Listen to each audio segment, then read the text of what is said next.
Now let's move on to noting some of the important capital cities. Let's start with Dublin over here.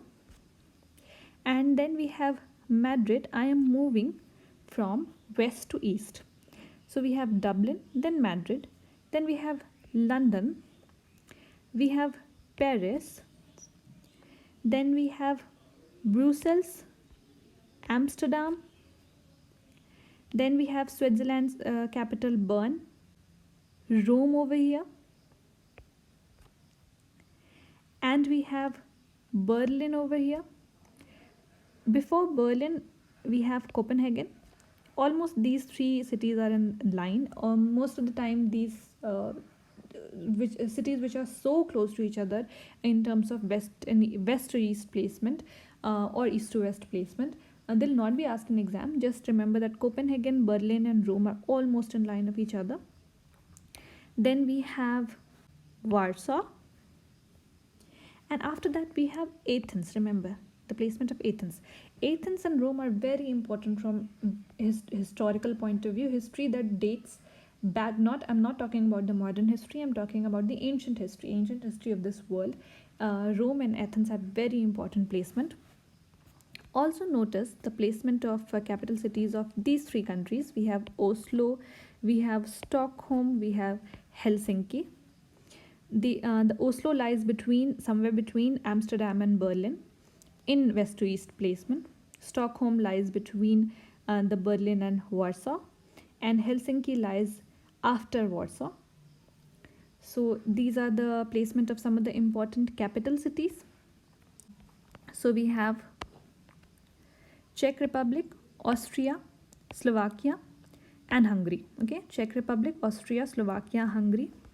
Then we have over here, we have Slovenia, Croatia, Bosnia and Herzegovina. Remember the placement of Sarajevo. This is the capital of these countries, very important from historical point of view. We have Serbia's capital, Belgrade. Then we have Montenegro, Kosovo, Albania, and Macedonia. So these are the countries which are smaller and they're not much significant. We also have Moldova. They're not very significant yet. Just have them in mind as well. I tell you a little bit about European Union. It was established in 1958 as European Economic Community. It was supposed to be an economic union initially, but slowly it transformed into a bigger organization with a bigger purpose. It started with 6 countries, and then 22 countries got added, and there were 28 countries. In 1993, it was transformed into European Union, which had much more significance than just economic mean. It is now a political union. There is passport free travel, there is same currency, they are a major trading bloc, they are a major voice in the whole world strategic platform. But on 31st of January 2020, as I said, UK has left European Union. It has faced some problems in terms of economic recession also. There was the recession of 2008, then recession because of the PIGS countries. So these things have also happened. Remember, the headquarters of European Union is in Brussels, which is the capital of Belgium. So these are the countries of Eurozone. Now, let's move on to knowing the member countries of European Union, Eurozone, and Schengen area. So we have Schengen area being shown here in the color pink and also in the color blue. The countries in pink color are those countries which are part of both European Union and Schengen area. So you can see Portugal, Spain, France, Italy, Belgium, Netherlands, Germany, Denmark, Poland. All these important countries are part of Schengen and European Union both. But you have to notice which countries are not a part of European Union but are a part of Schengen area. So these are Iceland, Norway, Switzerland. These 3 countries are not part of European Union, but they are a part of Schengen area. But at the same time, we also have to remember some of the countries which are part of European Union, but they are not a part of Schengen area. These are Ireland, Romania, Bulgaria, and Croatia. Specifically, remember Ireland. Now let's move on to knowing which countries are member of Eurozone. Eurozone, as I said, are those countries which use euro as their currency. So we have Spain, Portugal, France, Germany, Italy, all these three countries. We have Belgium, Netherlands, Finland. Remember that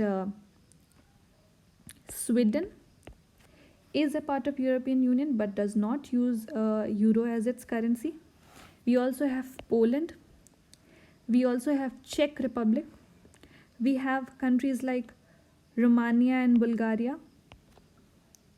These countries are a part of European Union, but they do not use euro as their currency. And also do realize that in this picture, although UK has been shown as a part of European Union, but it is not a part of European Union. On 31st of January 2020, UK, the Brexit happened, the deal was sealed, and UK is not a part of European Union anymore. So there are 19 members in the Eurozone right now, and these are shown by the blue colored countries. Now there is an exercise for you.